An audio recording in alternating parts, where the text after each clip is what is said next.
Welcome back to Good Teams Win, Great Teams Cover. We're here with our NFL Week 12 review, and what a week it was in the NFL.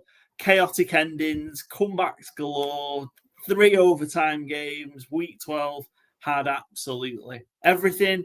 And joining me, just me and Byron this week. Joe had to tap out, sadly, couldn't join us. He's probably just preparing for big Thanksgiving week, maybe. A lot to prepare for. Canadian Thanksgiving was like 2 weeks ago. Yeah, but I'm sure he does double Thanksgiving. He probably does, yeah. He's got football, got the 49ers tonight, and I was going to say a big birthday yesterday. I don't think it was a big birthday. I think he's like... Everyone's a big birthday. Yeah, I don't know how old Joe is. So. Not very. Happy birthday, Joe, of course, as well. Happy birthday, Joe. Shares the birthday with my nephew. Oh, nice. Happy birthday, Callum, as well. I presume he doesn't listen. I hope he doesn't. I'm sure he doesn't. Right, should we just dive in, because we've got a lot to cover, and we're going to try and do it efficiently this week. It's a big week for Good Teams and Great Teams Cover, with it being Thanksgiving week, bonus episode, just chaos coming up this week for us as well. But we're going to start with our main game, our game in focus, and it was the Chiefs, the Colts, one of the 3 aforementioned overtime games. Chiefs stay alive and close out Colts in a close one. With the season on the line, Mahomes and the defense come up clutch with overtime win to leave Indy clutching to the AFC South lead. I think that's a part we've maybe just kind of forgotten about a little bit off the back of this game. But we have to start with the Chiefs, 23-20. Butker kicks it, walks it off in overtime. Is this the sign that the Chiefs might be back a little bit? We saw all those kind of tendencies come back a little bit in that fourth quarter for what we expect to see from them. Yeah, maybe. You kind of felt like it was there for the taking for the Colts as well. You know, they were leading going into the fourth quarter, like you said, then give up 11 unanswered to force overtime, and then just didn't get they got the ball back, but like they didn't manage to score again.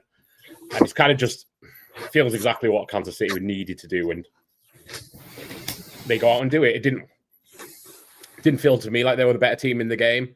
I felt Kansas City played kind of good enough, especially Mahomes on offense. I think it was kind of a stand by your pillars of the game here. Mahomes, Rashee Rice, Chris Jones, just ultimately all came together. Rice didn't have a touchdown, but he had 8 receptions, 140 yards. Mahomes, 350 yards. I'm not sure if he actually had a passing touchdown yesterday, despite me betting over 2.5. I don't think he got one.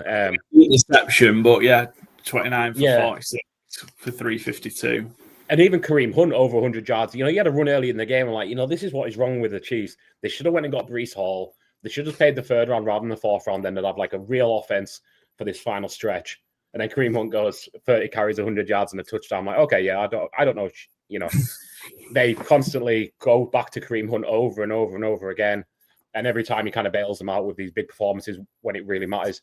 And I think the big thing here was, you know, we talked a few weeks ago when the Bills beat the Chiefs of how well they planned for Patrick Mahomes and their offense specifically. I think what they did of, we're going to make Danny Dimes beat us. Jonathan Taylor will not be the reason we lose this game. And they shut down JT, 16 carries, 58 yards. I haven't checked the numbers, but I'm pretty sure that's his most pedestrian outing of the season. No touchdowns, obviously. And when it comes to it in the big moments, you know, you trust Steve Spagnuolo to get it done. And, you know, the Chiefs probably don't have to run the table, but I think they've probably only got 1 defeat in them if they're not going to run the table to guarantee a playoff berth. So big one to kick off for the Chiefs. I think it was a big one as well for the Chiefs because of who it was. So, and that probably that last bit of the headline, you know, I think we probably the 3 of us had written off the AFC South if the Colts are going to walk this. It's a race. The Jags just keep stumbling into wins. We'll talk about the Jags later. The Texans have obviously started to come good. The Chiefs have got to play the Texans. The Colts, Texans, and Jags have all got to play. Each other twice. I think that's right now. Is that right? I mean, the Colts schedule coming up Colts is not playing both twice. Sorry. Yeah, so they're home Texans at Jags at Seahawks versus Niners versus Jags at Texans. I don't want to be hyperbolic. They could go 1-5. Yeah, and I think they could. Is that open? So that combination of fixtures opens things up for the Chiefs because that tiebreaker that they had against the Jaguars, if they have a rough run, that they can leap. Then the Chiefs have got to play the Texans. They could have the tiebreaker on them. They could have the tiebreaker on the Colts. They've got to play the Chargers. They can split that and win, get that time. It could all fall right for the Chiefs to go, actually, they might get away with 2. Does. Yeah, they might get away with 2 losses, but certainly one. Just has to be the right 2. Yeah, like if they lost on Thursday against us, I think that's a perfectly fine loss for them in terms of that doesn't do them as much damage. But anyway, point being, I think probably what I'm most impressed of is they really committed to the run. They've actually been running the ball quite well all season long. They just go away from it. Andy Reid didn't. They stuck with it. And as I say, how many times do you see Kareem Hunt get 30 carries? Certainly not very often. It's been a long time since that happened. So they really, really committed to it just to try and slow Indianapolis down, which they did. I thought Mahomes was really, really good, especially in the fourth quarter. Like, he looked a bit skittish earlier on, but I thought he just played really, really well in the fourth quarter and overtime when needed. And it was a big Spags game, as you mentioned. And those are just the hallmarks of this is where the Chiefs are going to start winning these games, these close ones. I feel like now they've broken that. They lost to 5. Now they've got one. I think they'll start closing out these close games now. My gut's telling me that I think they will. And I don't think it was a complete disaster for the Colts, but they just had the game there and it was just a struggle. And I say the Colts finished with 4 3-and-outs to finish the game. Yeah. And, that just their offense was completely nullified. And and that'd be the worrying thing is there a blueprint now to slow the Colts down? And, I'm not going to criticize Shane Steichen much for this season, but I did think, they had the 4th and 4, the KC 45, then they got the penalty, and the penalty kind of killed them there because maybe they would have went for it. And then after that, Chiefs get the ball back, 15 plays, 87 yards, 4.5 minutes off the clock. Colts just didn't get the ball back, and it was overtime. Yeah. And I mean, they easily could have lost the game in regulation as well, with just how Mahomes was just moving them down the field, chunk, and you just, I don't know, is it just ultimately coming up short when it matters? And that schedule upcoming again for the Colts it's going to be a worry, since, Halloween and the pumpkin, etc. The Colts just haven't looked the same. So is there enough in the bank to get them through the rest of the season and win the division? Not a bet I'd want to make at this point. Yeah, it's wide open. We've got a great race now there. All 3 teams in it now as well, I think, which makes it really exciting. Colts have the Texans this week, which is, again, first of those huge games, host the Texans. And, of course, Chiefs at Dallas on Thanksgiving. Chiefs are 6-5. Colts drop to 8-3. Let's keep the pace going. Speaking of Dallas, let's get to it. It's my spotlight and takeaway. Cowboys 24, Eagles 21.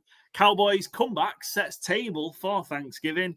21-point turnaround gives life to Dallas for the final third of the season after overcoming early miscues and missteps to shut down a Philly offense that grinds to a halt. This was from both teams, is a Jekyll and Hyde performance from both of them, as I think you could possibly get. Dallas did absolutely everything to give this game to Philadelphia inside the first 15 minutes. Craziness. And we've seen that aggression, I think, at midfield to go for it on 4th down. I'm perfectly fine with it, but it's cost them in games in terms of they got down 2 scores quite quickly. Not getting off the field when you do finally get a defense, when you do get that defensive stop. Got a bit of a bad break because really it probably shouldn't have been a roughing the kicker, or roughing the punter. Sorry, penalty because Flournoy actually tipped it and blocked it. But still, you can't run into the punter, especially when it's less than 15. You're gonna give up the first down. They get another stop on that drive. Offside penalty kills it. I think it was Clowney, and then all of a sudden you're in a 21-0 hole. Philly are flying. AJ Brown's dominating. Jalen Hurts is picking apart the zones. No pressure. And it looks like Philly are going to really, really embarrass the Cowboys. Yeah. And then I don't think there was a particular moment that sort of switched it. Eagles just kind of stopped. And that kind of 3-possession lead, you're going, well, this is Saquon getting it 25 times. They're going to run it down your throat, take all the time out of the game, not give you a sniff of a comeback and murder you. They didn't. Saquon barely got going, and he was 10 for 22. That offensive line started becoming a problem for the Eagles. The Cowboys started playing a few more five-man fronts, started getting they didn't get the sack numbers, but they got pressure on Jalen Hurts, especially kind of throughout the second half. And even then, before that point, Dallas just more miscues, getting into the red zone, getting to the goal line, turning the ball over, the penalties, coming up, Dak interception in the end zone. It really was just giving the Eagles this game to run away with it. But really impressed with the Cowboys defensively, particularly kind of second half, especially, but end of the first half as well. Matt Eberflus, he's been getting a lot of stick, rightly so. But he seems to be getting a little something, and it helps when you've got Quinnen Williams in there causing absolute havoc. That interior of the Eagles' O-line was really, really struggling with him, and then it allowed others to make plays, whether it was Clowney or Ezaraku. Oshira Digizua was making big plays as well in there. And the secondary caught up with what the D-line were doing. They started, A.J. Brown had that huge first half, but got really nothing going on. Bland stepped up. Others made plays, and then it allowed the offense to go. Pickens was incredible again. 9 for 146 and a touchdown.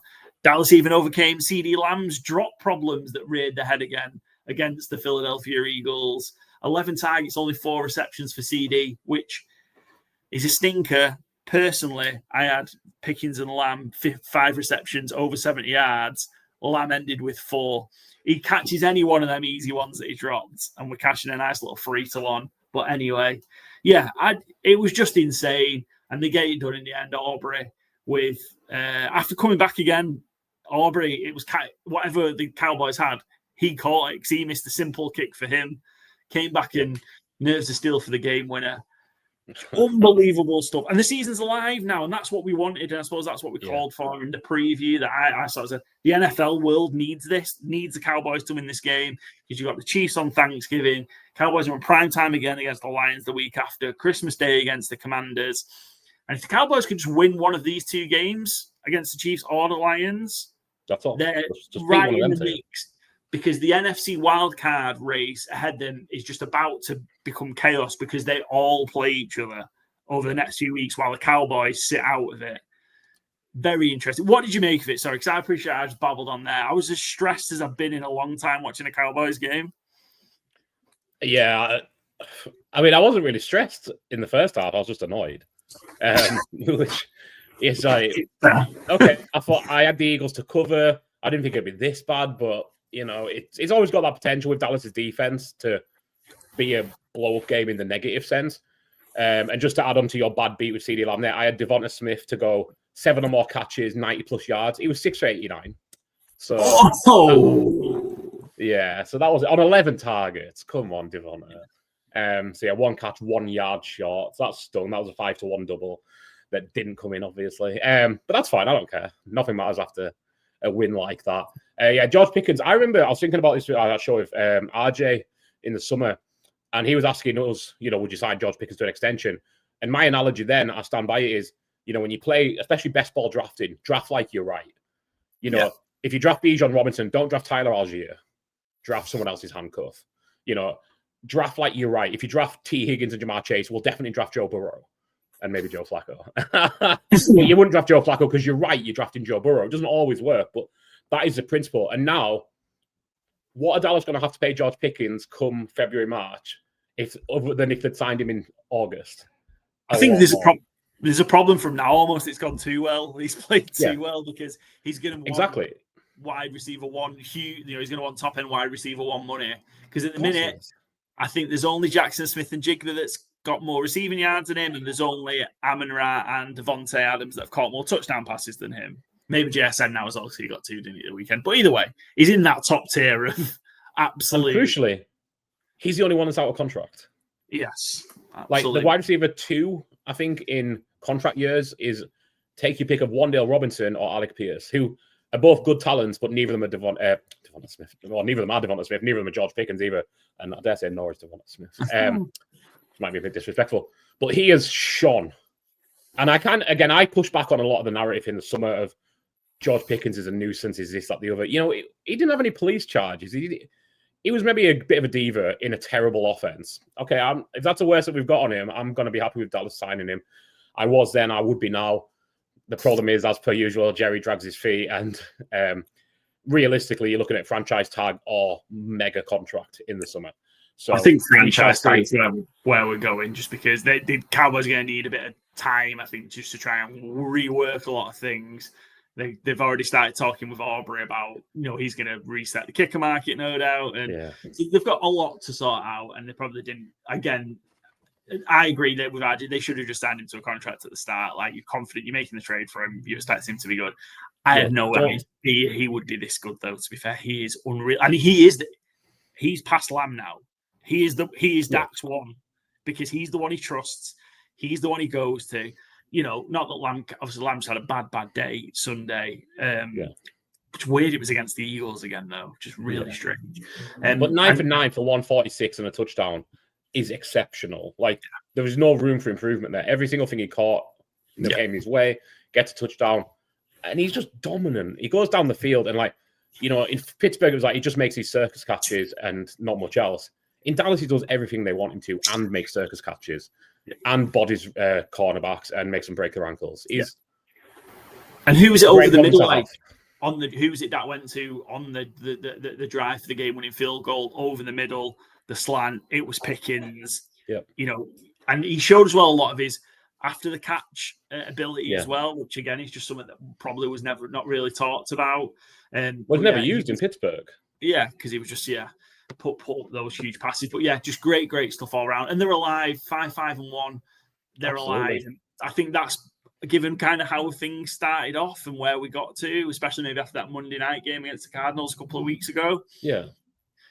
It's been a big week, 2 wins in 6 days. And actually, you know what? We're getting to end of November, December with meaningful football that we thought maybe we weren't going to get. So take that as the win.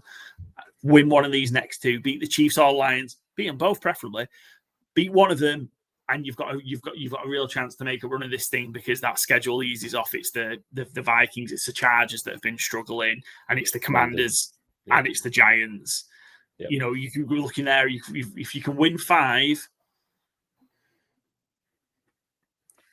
10-5. I did say last week, 10-6-1. Every Thanksgiving, one turkey gets pardoned. Let's have a look at it from the other side of it, because we do need to be balanced. Quickly, from an Eagles perspective, what do you think that made them completely collapse? They were fully in control of this game. The defense was playing well. The defense even still played well in stages during the second half. They had big penalties that cost them. They were just really, really ill-disciplined. And I say it's the first time they've given up a lead like that, the Philadelphia Eagles, since 1999. What was it that went? Because they were just in complete control of this game. I thought you were going to ask me what was number 1. No, sorry. Again, I'm going to go back to Kevin Patillo. The play calling it's horrendous. They just can't scheme the guys open. I mean, Devonta Smith having 11 targets, I think is absolutely fine. Him catching 6 of them is a bit of a disappointment for him. Like, you expect him to catch a lot more if he's getting 11. Saquon Barkley, he must be carrying something injury-wise. I mean, the line is not playing well. Yeah. But between the scheming and Barkley's lack of burst, it seems like there doesn't seem to be a running attack there. But then come next week, they'll look like a great rushing team again. There just doesn't seem to be any rhyme or reason to it. He was getting hit behind the line so often, though. Yeah. And again, I thought that was a combination of, especially when the Cowboys played those 5-man fronts. I think Landon Dickerson came out and said we were not prepared for that. We hadn't seen the Cowboys do that.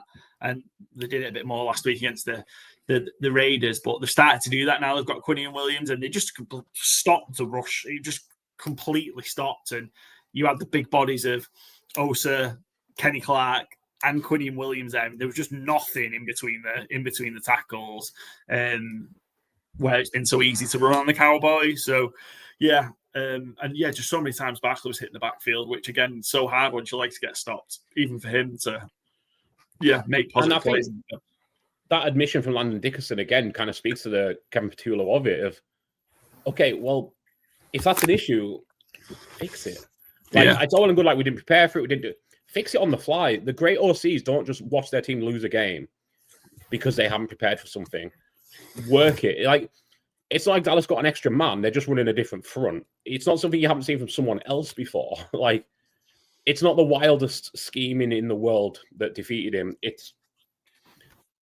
They do just need a ship out of the OC and get an experienced head back in there who knows how to play calls in the NFL, call plays in the NFL, I think. That was available. Just looking at the Eagles. Eagles still fully in control of the NFC East, of course. They've still got 3 games. They've still got 3 games on the Cowboys, so I don't think it's realistic that they catch them. Is there a risk that there is a collapse? Is there a realistic chance that there's like kind of a collapse, like maybe a similar one that we saw in 2023 when they were just cruising and then just kind of fell apart out of nowhere? I think there's a really reasonable chance they go 1 and done in the playoffs, even with home field advantage. But I don't think there's a chance. I mean, who can they lose to? It's hard to see they lose 2 to the Commanders. It's hard to see they lose 1 to the Commanders, really. Yeah. It's hard to see them. You can't make a case that they get beat by the Raiders. No. I mean, Bears, Bills, Chargers. You'd have them about even with the Bills. It's in Buffalo, so you'd have Eagles as slight underdogs, I guess. They've got to be favored at home against the Bears and at LA. So it's really hard to see them collapsing in that sense. But the first time they play a proper opponent, I wouldn't be surprised if they lose because they flat out deceive so often. Interesting. Fully control, but just bizarre from the Eagles. We'll see how it goes. Just one thing I wanted to highlight, and I'm sure it's been highlighted on every single show or anybody that uses clips. So ultimately, it wasn't a play that the Cowboys scored from, but it kind of did have an impact in the outcome in terms of field position, certainly. And just, you know what? The special teams make special plays. We saw the Dallas Cowboys punt coverage unit make a bit of a dumbass play earlier in the game that cost them. Elijah Clark certainly deserves a shout here. The sheer effort to get back in this play and cause what was ultimately a huge turnover. I've tried to look at that hustle. Who wants to be a gunner in the NFL? Not me. But Clark, relentless effort, just great hustle, and then causing a massive turnover all these years. And then the long snapper recovered the punt as well, Chauncey. Yeah. As well. Just really, really cool. Like, that's exactly what you want to see from a team. Like, real team effort, and it's great to see those guys get their flowers on special team because so often nobody notices it. Really cool. That's a team who's bought in. Yeah, just completely out of the play. Like, knocked on his ass twice, as the gunner, and made a huge play in the context of the game. So just shout out like undrafted free agent, and just sheer effort and will. Dan Campbell energy. He's going to come back up biting kneecaps, my man. Possibly. Excellent. And shout out for Dak. He is now the Dallas Cowboys leader in pass yards, overtook Tony Romo's record. 30, I've got the number somewhere, it's like 34,000 yards in it, which is insane, really. He's ahead of Aikman, he's ahead of Tony Romo now. And just a great moment where he sort of said in the interview afterwards, that popped up when we were 21-7 down. He was like, I don't want to see it. Like, we need to, we'll deal with that later. Like, let's focus and find a way to win. And he was particularly impressive again. He had good day. And was just a great leader. 23-36. Came back from that interception and threw the 2 touchdowns and moved. I love it. I love seeing Dak move. We can run, and I think that can help him in the red zone. I want to see him run more in the red zone as well. I think that's probably just a bit of a weakness in Schottenheimer's play calling. He just completely abandons the run inside the 10-yard line, and it's just help out that O-line a bit. Yeah, and get Dak moving a bit as well because he still can move over those shorter distances. So. Anyway, Cowboys 5-1. Eagles drop to 8-3. Your game, Byron, for our spotlight and takeaways. Another divisional battle. We are heading up north, though. There you go. Sorry. Yeah, no problem. Packers 23, Minnesota Vikings 6. Packers dominate and Vikings look lost. Is it time to burn the boat? The Vikings are dead. And it's time for the funeral. Green Bay good. I don't think that's what I wrote, but maybe I did. Green Bay good, but a very easy win with no pushback. And I think the ultimate way you have to start this is Here we give our props to Emmanuel Wilson, who not came out of nowhere, but undrafted free agent. His first start of his NFL career, not as a rookie, but his second year. And he's shone. 107 yards, 2 touchdowns. Dominated with Josh Jacobs being out. But let's face it, that isn't the story of the game. The story of the game is, as the Germans would say, 999. No, we do not want to see JJ McCarthy anymore. Just a quick stat here from, I think it's Danny Heifetz. It is Danny Heifetz over at the Ringer. JJ McCarthy now ranks 851 out of 852 and EPA per dropback among qualified passes since 2000. So that'll be a minimum amount of dropbacks. I don't know what the number is. The only player below JJ McCarthy in that history is, that's right, Jamarcus Russell. If you isolate it to third downs only, JJ McCarthy is 852 of 852. Eek. Yeah, I didn't want to write him off super quickly. I'm happy to now. There was highs and lows to start with JJ McCarthy, and obviously there's a lot more lows than highs. But I thought, the highs are something to work with. But now he's in the concussion protocol for a hit that the team can't identify, but he felt symptoms on the plane. I'm wondering how many times luggage was dropped on his head before he admitted he had a concussion. My tinfoil hat, I don't have my gravy hat, but I don't have my tinfoil hat actually on me. Did he tear his meniscus last year? Do we know he was injured? Do we know he was injured ever? The ankle, suspicious. This in concussion out of nowhere, suspicious. I don't know if he ever tore his meniscus. I think it's all a big con, and we're being fooled. That's a strange KOC. The KOC narrative has got out of control. I don't know what's going on here. I don't know what to trust. The only thing I do not trust is JJ McCarthy as an NFL player. He looks like Josh Rosen. He looks like Zach Wilson. It's too fast for him. It's too much for him. Turns out maybe winning a national championship when you're stealing signals and handing off to Blake Corum 50 times a game doesn't make you a franchise quarterback in the NFL. And I had a lot of kind of faith in him coming into the season because Kevin O'Connell wants him. I don't know college football. I don't know jack shit about college tape. But if Kevin O'Connell is saying, we don't want Sam Darnold anymore, we want this guy, that's enough for me. I bet him to be MVP, 100 to 1, I think it was, because I haven't checked the odds on that one since, because I don't think it's cashing. He's appalling. He can't be the future. It's going to be Max Brosmer against at Seattle on Sunday. It's a rough one. Bring Carson Wentz off the deathbed. Come on, give Max a chance. But maybe he'll be fine. I know JJ McCarthy wouldn't, and I think that's really the story of the game. Green Bay take care of business, no problems at all. No Josh Jacobs, no problems. Jordan Love was okay enough, didn't really do too much. Truthfully, it was the Emmanuel Wilson show. And Matt LaFleur even came out and spoke about it, like, we just want to take the air out of the ball and just kind of get our points and go home, or stay home, I guess. Like I say, I think the big takeaway is JJ McCarthy isn't the guy. I don't know what Minnesota do throughout the offseason and draft season. They'll have an earlier pick than they hoped for, obviously, but it's tough, I don't know if we'll look back and go, you had Darnold and Danny Dimes in the building. Yeah. And this is the path that you chose. And realistically, could you have not, given you've got McCarthy on that rookie contract, could you have not just paid Darnold anyway? And then they definitely could have done. It was an active choice. Yeah, you could have paid him, kept him around, and then you know what? There'd have been the market for him based on what he did last year. You could have just traded him. And somebody would have took him because there's plenty of teams that need a fucking quarterback. So. Yeah, I don't know. Maybe it's not the most well managed situation. And I'm glad you're with me. I don't know where Joe is on it, so we've not spoken to him this week. But I'm glad you finally jumped with me on the JJ McCarthy. Yeah. Absolutely stinks. I just wanted to give him time. I never want to write off rookies after 2 games because I just think we get so many things wrong if you look at 1 or 2 games. But he's in an ideal situation. He's got one of the best play callers in the NFL helping him. And he's not terrible on those first 15 plays. But as soon as he has to think for himself, it isn't there. Yeah.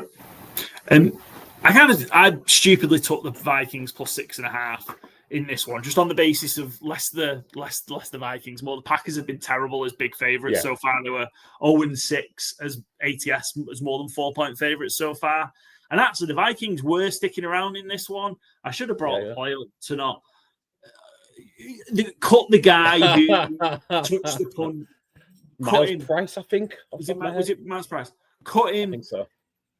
I don't want to be obviously, shouting at people to lose their jobs. But when you make the decision to let the punt bounce in the 10 inside the 10, move out the fucking way. You have to get out of the way. Like, to make a decision to try and then block the guy trying to stop it at the 3-4 yard line or whatever is insane, because you turn the ball over and give the Packers an extremely ludicrous decision, because it was 10-6 and the Vikings were getting the ball back after half time. You're like, I at that point was feeling Packers will probably win this, but Vikings will keep it close.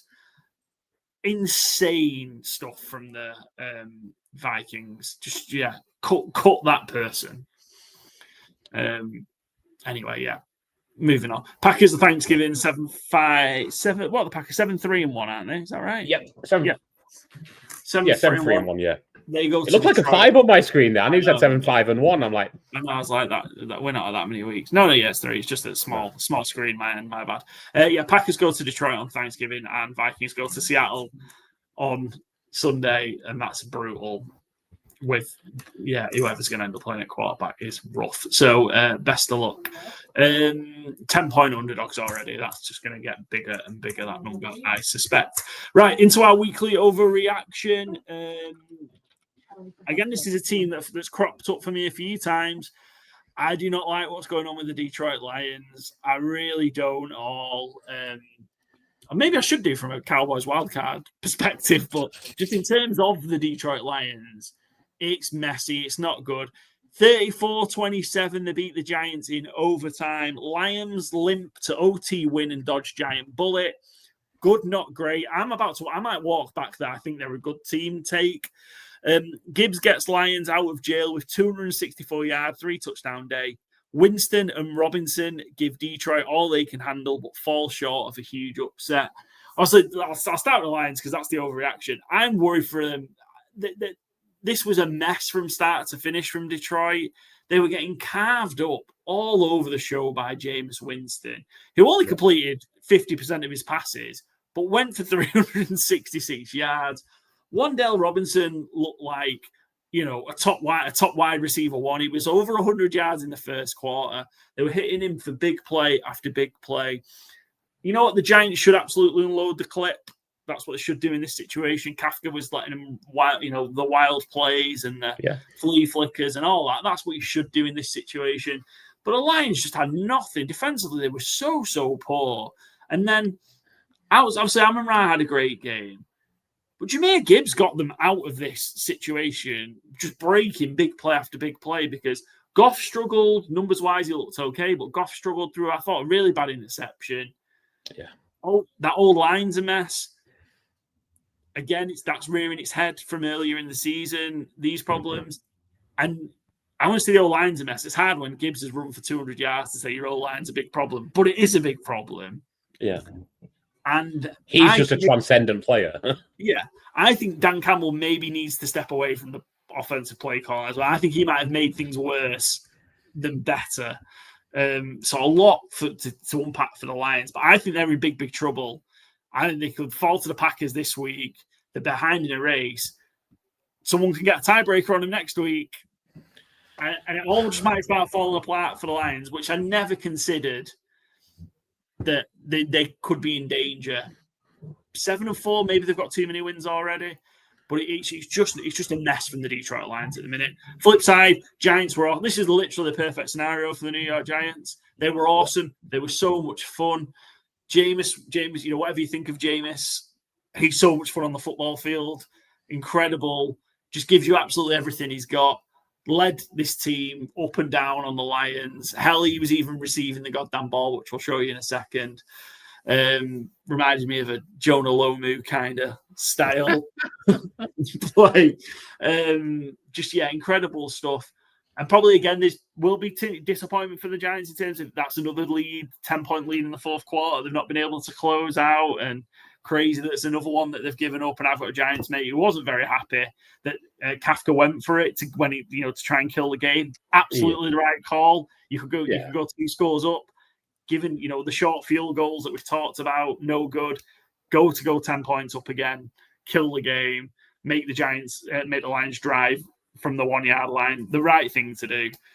And they just fell up short in the end to Jahmyr Gibbs, who had an incredible game. That was ultimately the difference. Nothing to be ashamed of for the New York Giants. I thought they were incredible. And again, getting beat ultimately helps the draft pick.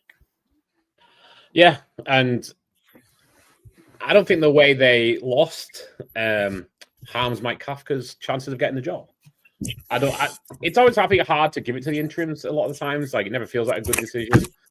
But it was bloody fun. The Giants have been exactly what we, as the NFL public, have needed them to be. Yeah, and they've been in so many fun games. And this should also be like the death of Russell Wilson. Like, stop trotting Russell Wilson out. If you need to bring in a spot starter, just have it be Jameis and have it be fun. Like, it's not asking too much. I'm just trying to find the actual stats, sorry, while we're talking. Have we got it here? Well, shall we see Jameis's play while you look for that, Byron? I mean, I have it up now, but yeah, you go ahead.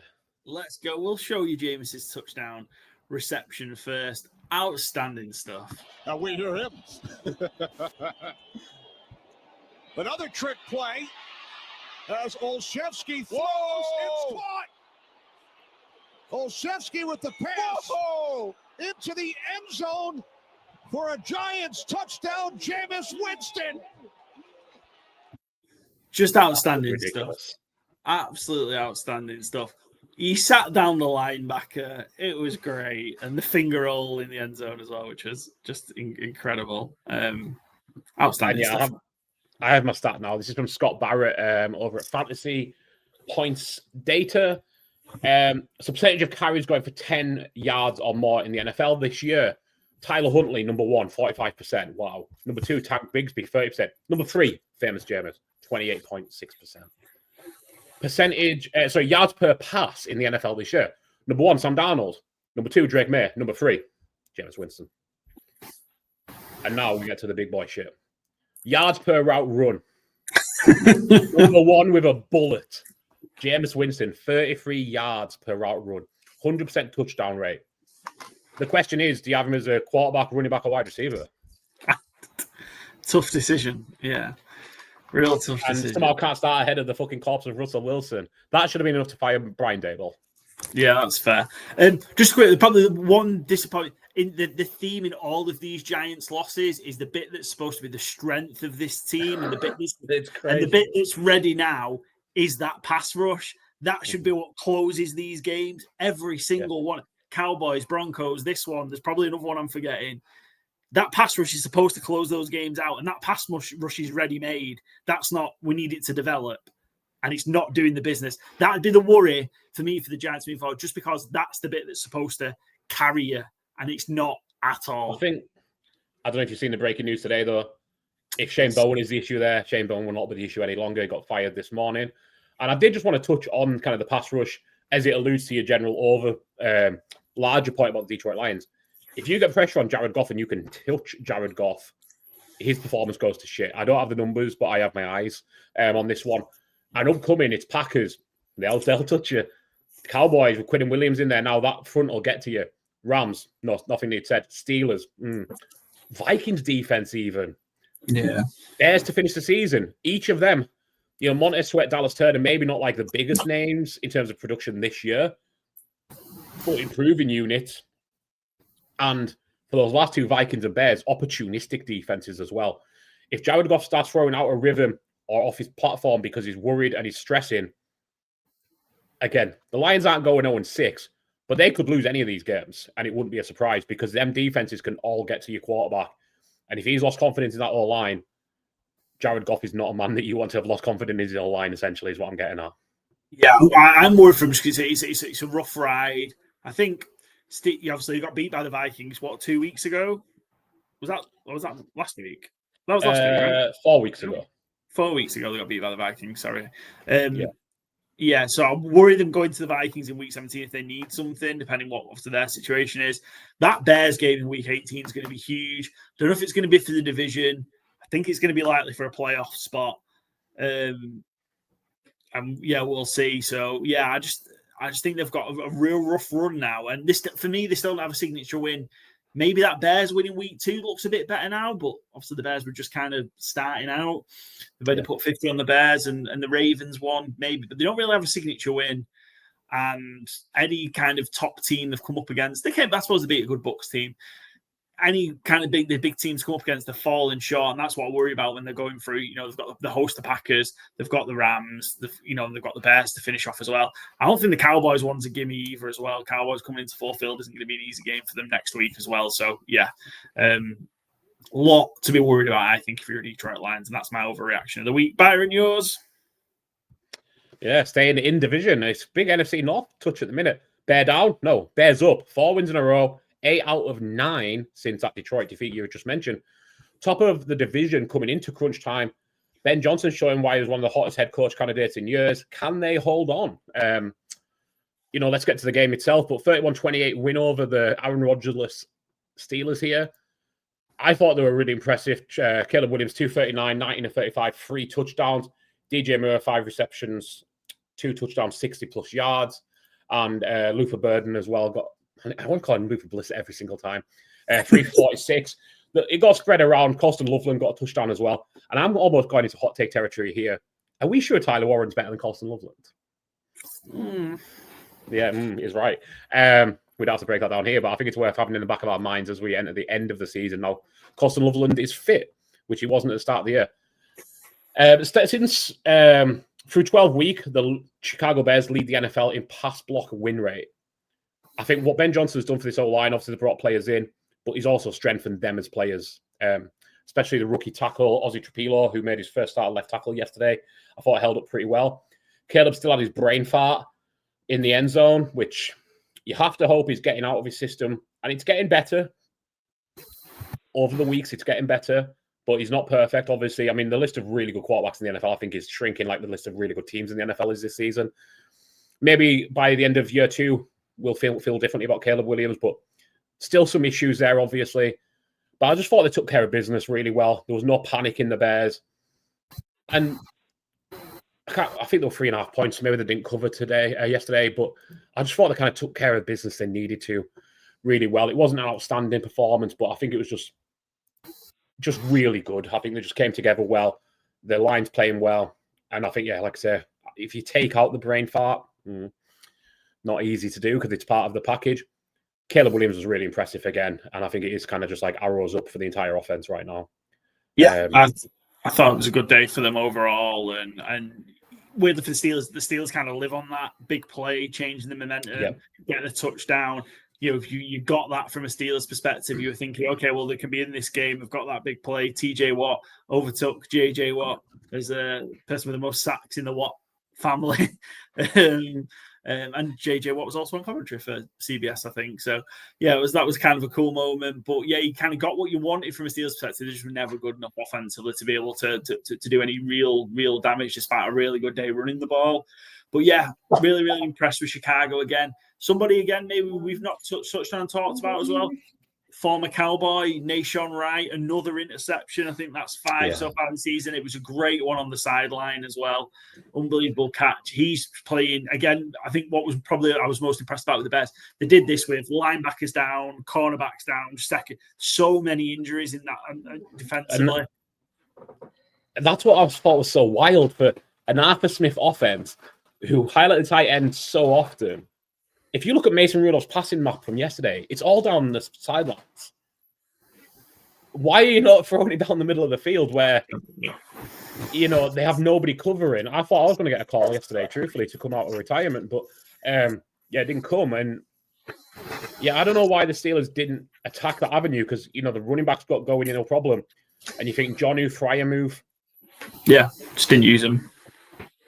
Very peculiar. It was odd. Well, good for Chicago. Yeah. Great for Charles. Yeah, 8 out of the last 9. 4 in a row, as you mentioned. Great stuff. We will see them on Black Friday against the Eagles. They are live in that game for sure. They are, as we stand, 7-point underdogs against the Eagles. That seems massive. It does, because, if the Eagles play a full game, you'd fancy them to beat the Bears, probably by 7. But I don't know how you have confidence in the Eagles playing a full 60 minutes. Yeah, even 90. Outstanding stuff. Steelers now already caught. So we thought, this might take a little bit longer, but they've already been caught by the Ravens. Ravens are the top of the AFC North, as it stands. Yeah, I think... So the Ravens a month. Yeah, I mean, I gave all my criticism of the Steelers before the season, and they're basically exactly what I thought. They've somehow got to more wins than I anticipated. I had them under 6.5, but what they're going to finish with 8 wins. And is there any benefit to going back to Aaron Rodgers? It sounds like he's going to play. He was pushing to play this week, and it sounds like it was a doctor's. Like, he was pretty adamant. He took. Yeah. Friday. I trust Aaron Rodgers on medical reports about as much as I do RFK Jr. He said he said he could play after he tore his Achilles in the playoffs if they made it. And he wasn't ready by September the following year. So, but he wasn't taking this team snaps 2 days before the games then, like he was this week. Yeah. Yeah, but I mean, is Mason Rudolph worse than Aaron Rodgers? I don't think Rodgers has been that bad, to be fair. I feel a huge tinge in terms of you just really don't like him. I think he's been okay. I think he's offered more I think it's just the offense as a whole is the problem. One great stat, not to bring this back to the Cowboys too much, but George Pickens is about 40 yards behind the total amount of receiving yards Pittsburgh wide receivers have had through 12 weeks, which I just thought was funny. So, Steelers, Steelers, big trouble the Steelers are in at the minute. They host the Buffalo Bills. 3.5-point underdogs, Byron. What do we do? If the Bills can't cover 3.5 points in Pittsburgh, fire everybody on both teams. What do we do? We know what to do in that spot. And then Bears, as mentioned, Black Friday against the Eagles. Bears 8-3, Pittsburgh Steelers 6-5. Right, that's our overreactions done. Into our 4-fold challenge. Barrow close. I got close this week, mate. Yeah, let me just bring it up. Cannot believe that the team that let me down was the Detroit Lions off a loss. The number one pick of the week. Lions -10, and they absolutely fucking boned me. So I went 3-1. Insane. Let's talk my underdog, the Cleveland Browns. Yeah, I was pretty comfortable with this one. 24-10, Cleveland Browns. There's only one person to talk about in this game. Shadir Sanders. Dylan Sampson. Dylan Sampson. Trivia question in terms of who caught Shadir's first of many touchdown passes in the NFL. What did you make of Shadir's start from what you saw? Good, yeah. I think better than anticipated by myself, certainly. I thought he'd be much more panicked. I don't think it was lights out by any means. Just looking now, 11, 20, 209, touchdown interception. I think considering what you're getting out of some quarterbacks who were drafted higher, you would take it. And I think compared to, again, I don't have the numbers, but in terms of performance, purely eye test, I think he looked better than Dylan Gabriel has all season. So I think in that sense, and they have named that he will be going forward as a starter, which I think it just makes too much sense. He only took 1 sack for -3 yards, which again, that was kind of my big scare. And it's something he showed in college was his inability to just lose a play. It's fine. Don't lose it for 20 yards when you can lose it for 2. Just take the sack or throw the ball away. Either are fine. Don't kill your drives with these things. I think very encouraging. We'll see things about his attitude and how he takes to losing games and stuff. We'll see in the future. But I think as a rookie debut, it's a win, put up 24 points. I don't want to say it's all quarterback wins. That's obviously very tired. Quinton Judkins, 2 touchdowns. Dylan Sampson had that great long touchdown catch. But he did everything you would want him to do in a very difficult. I don't want to say playing the Raiders is a very difficult situation, but quarterbacking for the Browns is a very difficult situation as a fifth-round rookie who's had very limited snaps as a starter. So, yeah, I think you've got to be encouraged as a Browns fan. And obviously, I do have a number one fun fact trivia for you on this one, if you'd like it. Go on, Byron. I've not got the sound effect. Sorry, Joe's out. That's fine. So, Shedeur Sanders is the first Browns rookie quarterback to win their opening game as a starter since, let me just get his name, Eric Zier, who I've never heard of, who won against the Bengals in overtime October 29, 1995. October 29, 1995. Okay. And this was number one in the UK, Australia, Germany, and not Canada or the US, but it's a banger, though. I feel like it's 95 too early for the Spice Girls. Is Spice Girls 96? I think it is 96, yeah. Okay, so it's not that. Is that girl band right territory? No. No. 95, September 95. Oh. October 95, not December. October. Oh, right. Oh, October 95. Take that. Yeah, you're not looking. No. No, go on. Any thoughts? What was the question? What is the UK number one, October 29, 1995? Yeah, you'll be in what, 15, 18?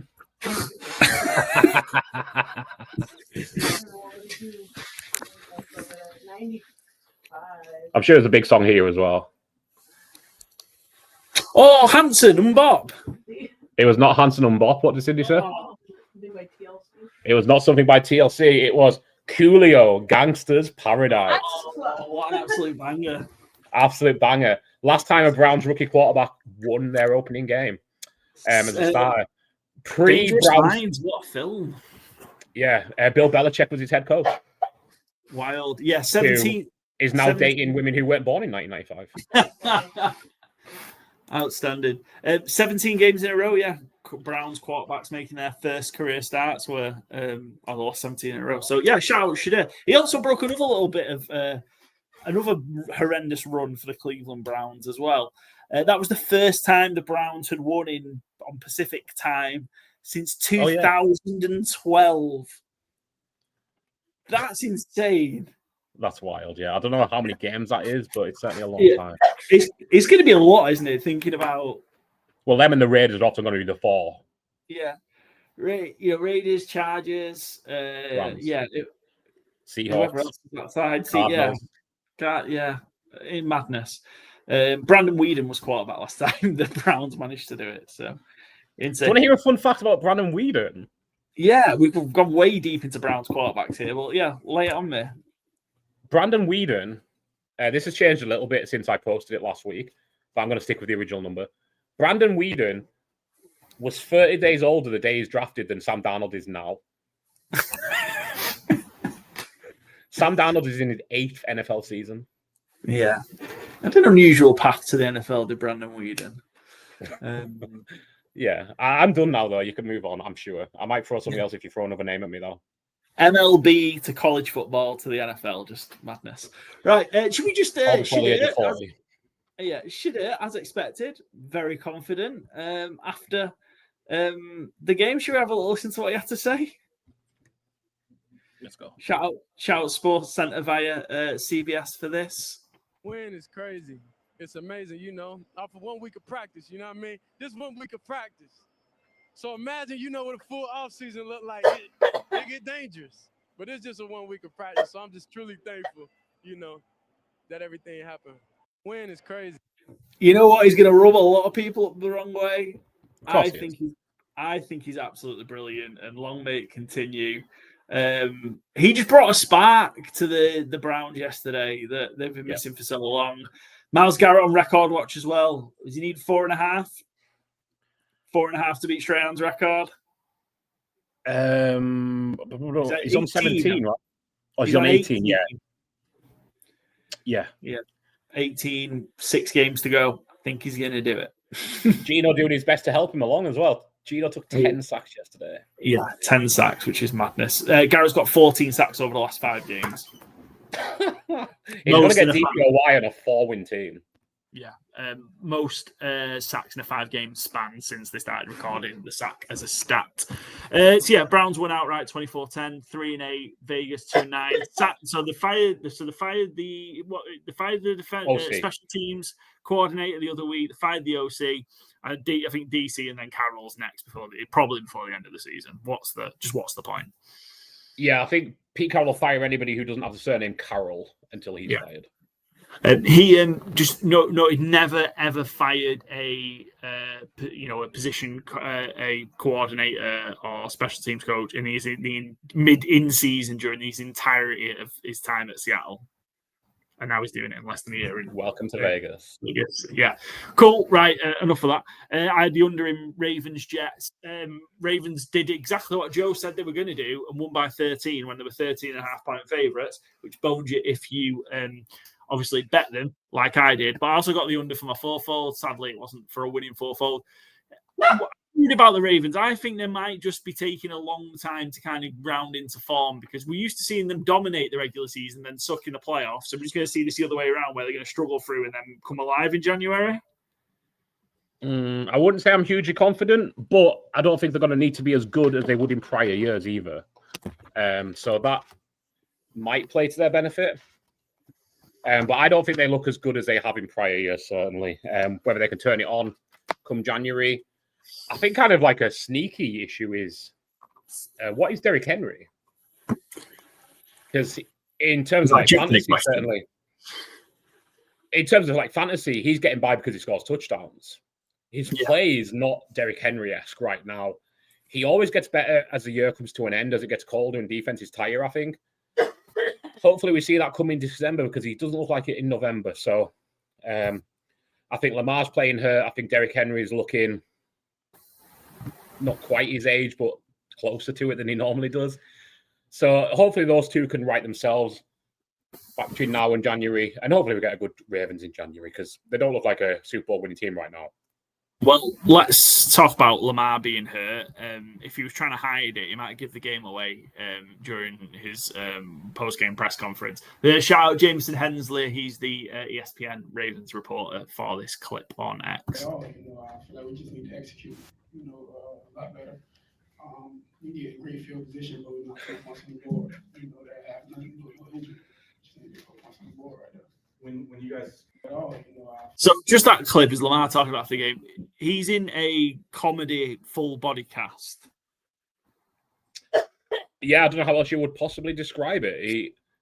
He looks almost like he's dressed as a worm for Halloween, but more importantly, he looks like he's wearing a full body cast while saying he's got no physical limitations. Someone's lying. And outstanding stuff. Give the game away a bit there, Lamar. And I had, so that's the Ravens. Ravens, top of the AFC South, AFC North. I want to keep saying AFC South. AFC North, though, 6-5. Defense is still, it's only gave up 10 points. The Jets stink. Obviously, we don't need to talk about the Jets. But, the defense is firing, and I think it's going to continue to do so. The over for me, I had Jags Cardinals. This was another overtime game, our third overtime game of the week, 27-24. The Jags are 7-4, and they've just found a way to stumble through the last few weeks. Obviously, the Raiders won in overtime, could have easily lost that game, smashed the terrible Chargers, and then found a way to win in this one despite 4 Trevor Lawrence turnovers. And it wasn't pretty from people like Trevor Lawrence. We know Joe doesn't particularly like him, but he was abysmal, but they still just found a way to win. Yeah. Truthfully, I don't really know how they won, because it felt like at every opportunity they were trying to give the game away. The Cardinals' offense looked better than theirs did, I felt. But they just squeeze it out and, like you said, stay alive in the division race. So 7-4, though, we're back in this. Like I said, I thought when they came back from London, they were done.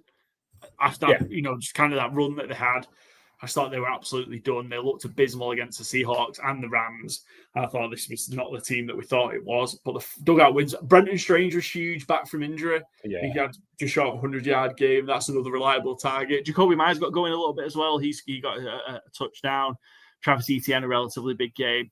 Yeah, Lawrence needs to probably stop making, for a lot of games, those are back-breaking turnovers that lose you a game. Got away with it this week. Jacoby Brissett again, slinging it again. 33 completions this week. Michael Wilson, another huge game, 10 for 118. And even Trey McBride's had a good game from their perspective. And the big man touchdown, Walter Nolan. Wonderful, yeah. Big man touchdown that we love to see. But yeah, Jags 7-4, right in the mix for the AFC South. Cardinals fall to 3-8. So I was 3-1 on our 4-4. Just I said, agonisingly missed out with the Lions. Joe, he's over. We're waiting for Monday Night Football.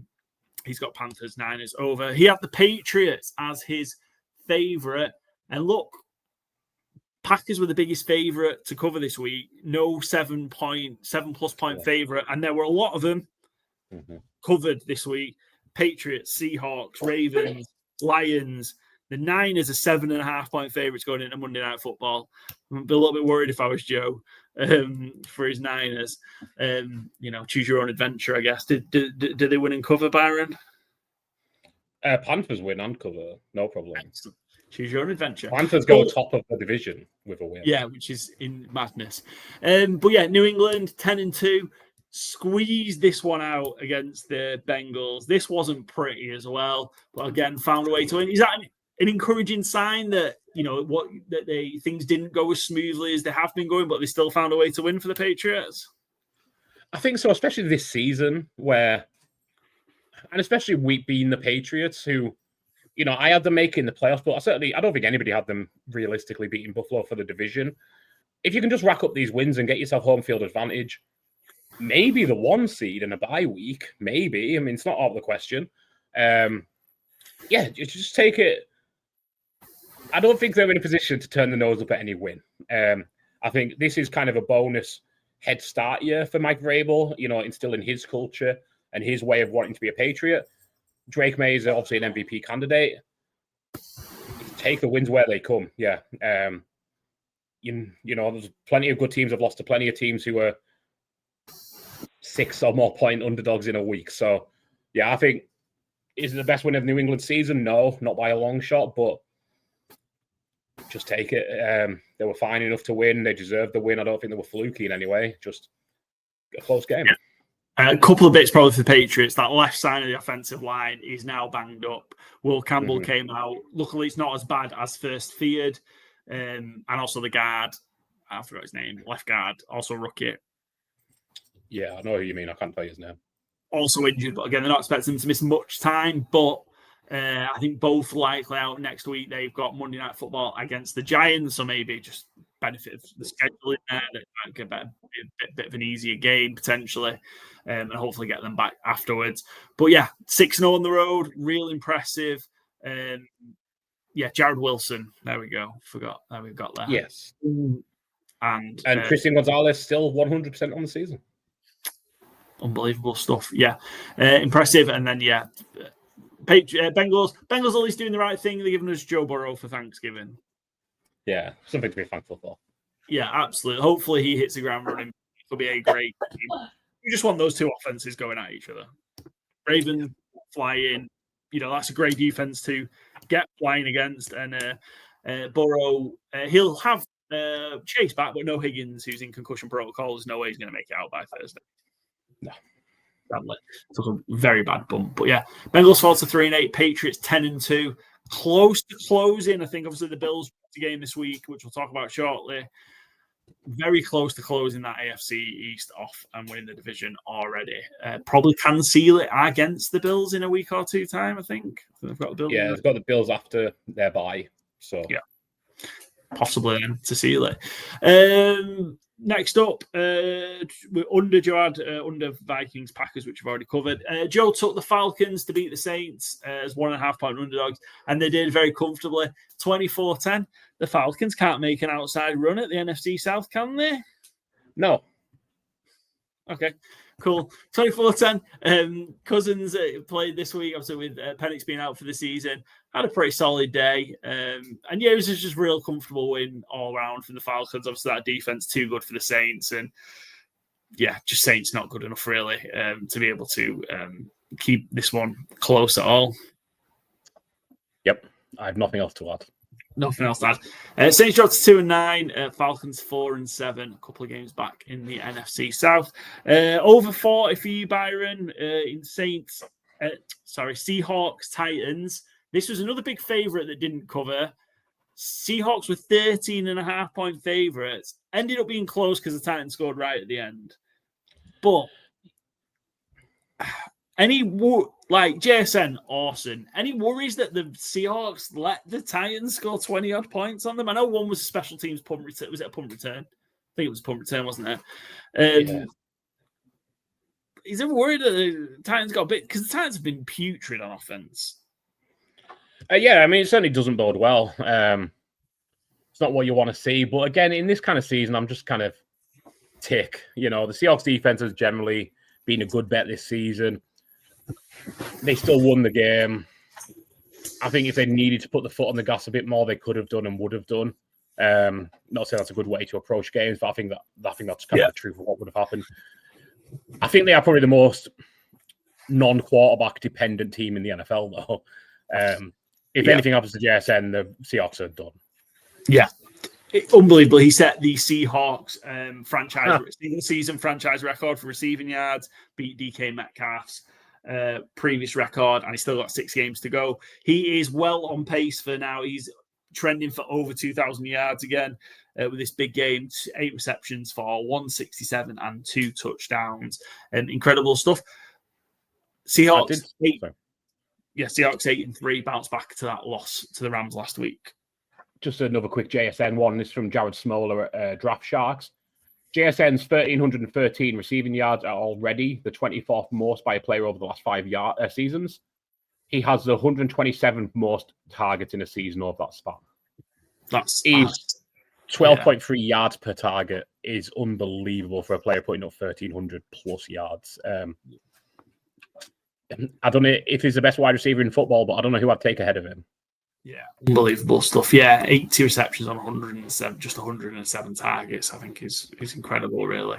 Phenomenal stuff. A true breakout year for JSN. And a quick one, just on, I mentioned kind of the Titans putrid on offense. I probably think we need to cut Cam Ward some slack. So by all metrics, Cam Ward has had the toughest gauntlet of a number one pick quarterback in terms of the defenses he's had to play. So in terms of kind of the, EPA, all these stats are defensive, no rookie quarterback, number one overall pick has had it worse than Cam Ward. They've been up against some brutal defenses. And his pass catching group, one of the worst in NFL history. Yeah. I do like the look of Gunnar Helm, who had a big game yesterday, 51 on 6 catches, I think it was. I think he looks useful. I think he'll be a good tight end in years to come, and also this year. But I don't think Chimia DK and Elake Ayomana, I don't think they're wide receiver ones in the NFL. I think they're useful role players, but these are all rookies, and they're all supporting the number one pick. It's not the situation you'd want your number one pick to be in. And yeah, really good game yesterday. Cam Ward, 256, 28 of 42 and a touchdown. If you're still doing that 12 weeks into your rookie season, that's been really rough on him. Credit to him for not throwing the towel in and not sulking and, making the best of it. Yeah, he's hanging on in there, so fair play to Cam. Titans 1-10, 0-6 at home as well. Seahawks 8-3. I think that's 11 of the last 12 they've won on the road, or 11 of 12 they've won under Mike. Yeah, 10 or 11, 11 to 12, yeah. A great trait to have, especially heading towards the end of the season. So that was your over. Only one you've hit so far. You're 1-2 so far. You're waiting on Monday Night Football as well, but you had the under in Steelers Bears and the Ravens as your big favourite, and so they didn't cover. And you've got the Panthers as an underdog, 7-point underdog on Monday Night Football. Justin Bowley from Fantasy Now Plus was our guest. 2-2 for Justin. Patriots as his favourite, didn't hit. He had the Colts as his underdog, 3 and a hook that they covered. Bills Texans over 43.5. So Justin's fourfold, sadly, was dead before the episode aired on Friday morning, which is the risk. You go. Texans defense, huge night. 8 sacks, 3. Josh Allen, I think, had 2 interceptions and a fumble. This defense was unreal. We know how good they are. Yeah. they just stepped it up again. 23-19 over the Bills on Thursday Night Football. Yeah, really, really impressive. Just exactly what we've kind of hoped they'd be all season, just game wreckers. Yeah, if you can't really plan around Will Anderson being one of the top 5 pass rushers in the NFL. Yeah. Quick one. Have they got a problem, Texans? Do you put Stroud back in? Because Davis Mills has played very well. It turns out CJ Stroud has the same concussion that JJ McCarthy has, so I don't think we'll see CJ Stroud anytime soon. Interesting. Yeah, he's done more than enough this last 4 weeks to with it. Yeah, and it turns out James Cook 100-yard rushing game doesn't guarantee the Bills victory, like I proclaimed a few weeks ago, as they lost one with him running for over 100 yards. There you go. And Justin had Brown's Raiders under, which hit comfortably, because we've just talked about. So, Joe leading the way, 28-19, still got a pick to go. Byron, you're next, still also a pick to go. And I've caught up a little bit this week, which is good. Yeah. Hopefully, along with that, continue. Our ATS picks in. Bad week for me. Bad week for me. I think I'm 4-8-1 with Monday Night Football to go, but I got the benefit of that somewhere else, which we'll talk about in a second. Yeah, I suppose any winners here. Yeah, Byron, a couple of solo wins for you this week. You had the Bears and the Bengals covering. Who else was solo? Just Joe on the Jets. Just you on the Cowboys. Just me on the Cowboys. And I suppose the only good game we've not talked about, Sunday Night Football, Sunday Night Football's had a rough run. A few duds on Sunday Night Football in a row. We need a good Sunday Night Football game. Rams 34, Bucks 7. This was over before Baker got injured. How big, a stupid question, I feel like, but how big of a worry is that? It doesn't seem like there's further damage. It feels like it's just a strain based on an MRI he's had today, but they can't go without Baker. Absolutely not. And, again, we've talked about it in the recent weeks. Even with Baker, they beat the bad teams, they lose to the good ones. So I don't know what the ceiling is on the Bucks, even with Baker. I think it's probably a wild card round knockout. Without Baker, the Panthers probably won the division. Yeah. Which is wild. Yeah, Stafford continues his march to MVP. Another 25-35 for 3 touchdowns. Devontae Adams, another 2 touchdowns. They keep running. They've run that same play at the goal line, I think, for 7 touchdowns. It's just unstoppable. And Colby Parkinson, which I think you shouted out in the preview to go get one of those tight ends. It was Parkinson, the bigger game out of him. Ferguson didn't get a shot, but Rams roll on 9-2. Still, I think they are. Surely they'll be unanimous number 1 in the power rankings this week. I think now, Byron. I would hope so. Unanimous number 1. I think I'm there. After I would the hope so. Eagles dropped the game this week. But Rams 34, Buccaneers 7. Stafford 30 touchdowns to 2 interceptions. Incredible ratio before Thanksgiving as well, which is brilliant. They've not lost. I think obviously they've not trailed in a game since week 6 against Baltimore. Bloody hell. And they won that game. Yeah. Geez Louise. Yeah, which is they're really looking in good form now. Jared Verse is dominating the line of scrimmage. And you know what? It seems to be a different kind of, I don't want to say role player because that's disrespectful, but it seems to be like someone else on that defense gets highlighted. Emmanuel Forbes last night he's been unreal. Like Washington, did they release him or did they trade him? I think they released him. I think they released him, because he was that bad. And LA got him and suddenly it's Darrelle Revis. I don't know, has he been in the immortal chamber with Matt Stafford or something? I don't know what he's doing, but that is not the guy that Washington drafted. Yeah, he's been incredible in the last few weeks, especially. And if there was one weakness that the Rams had, it might have been the kicking. There might have been an issue. They might have solved it with the thicker kicker. Harrison Mevis out of Missouri kicked his first 2 field goals. And boy, when he kicks the ball, does it stay kicked. Jesus Christ. He has got a hammer. We'll see. If they fix that, then I don't think they've got a weakness. He looks like a big lad. Looks like a good fella. He is a good fella. 6 foot 200. I just hope he doesn't He's a fall fucking into the LA linebacker. lifestyle. I don't want him on the LA lifestyle and get him on Ozempic before Christmas. Stay thick, stay true. Stay is absolutely 6 foot 245 pounds. He's a linebacker, is what he is. A kicker. And then Monday Night Football just to go was just Byron on the Panthers. So we'll see who comes out on that. But my lead cut a little bit this week, so need to get back on track. But slightly shorter ending because we won't be going over Thursday Night Football because we've got our Thanksgiving special dropping Wednesday morning. But just a quick roundup of the bets before we do our Fantasy Game Day run through. Yeah, I've completely just lost the format of the episode. Sorry. But yeah, just a quick shout out then. I think 9 winning bets so far for us.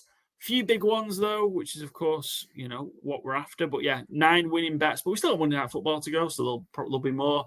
So week 12, Byron on Thursday Night Football gave you Jaden Higgins anytime touchdown at 6-1. Thursday Night Football. Also gave you AJ Brown 80+ receiving yards at 2-1 in Cowboys Eagles. And then this is my favorite bet of the week and the biggest priced one hit. Yeah, just Shador Sanders to have a 50+ yard pass completion. He hit that 53-yard bomb to Isaiah Bond. 13-2, 6.5-1. So a couple of great hits there from you, Byron. Joe drew a blank this week. Rough going for Joe. You know what, as well? And I wanted to No wonder he's not on the show. I know. And you know what? He's being hit. Do you know what he's doing as well? I'm noticing this on his bet card on a Sunday. He's being a sneaky fucker. He's going against some of our fourfold picks in his bets. I've not noticed. That's hilarious. Outrageous. Not well, cool. Annoyingly for him, he went with my Steelers Bears under. Yeah. So yeah, that should be he went against my Jags Cardinals over, and his last few weeks he's been doing it. Not cool, Joe. You also had as your bet Colts under 50.5, and he went the over 49. I know. Outrageous. I will get to that in a minute. Anyway, so those about Joe Blank. Bad week. You might hopefully it's on Monday Night Football, but I gave you Colts Chiefs under 50.5, Cowboys +3, Rams -6.5, and under 49.5 in that game. So 2 either side and total on that. Pats Bengals under 50.5 and Jags Cardinals over 47.5. I am on in our featured games. So there are the Thursday Night Football, which we don't talk about too much. Post Sky Sports early / Channel 5. Sky Sports late, Sunday Night Football, Monday Night Football, international games. I'm on a 10-2 run for side and totals. Wow. Always getting hot at the right time. 6-3 week, which is good. But I have to trade that with a disaster in ATS. So can't have it all, can you? Always take the cash. Absolutely, always take the bet. So yeah, 9 winners so far, plus Monday Night Football. So hopefully I'm sure we'll get that into double figures and beyond.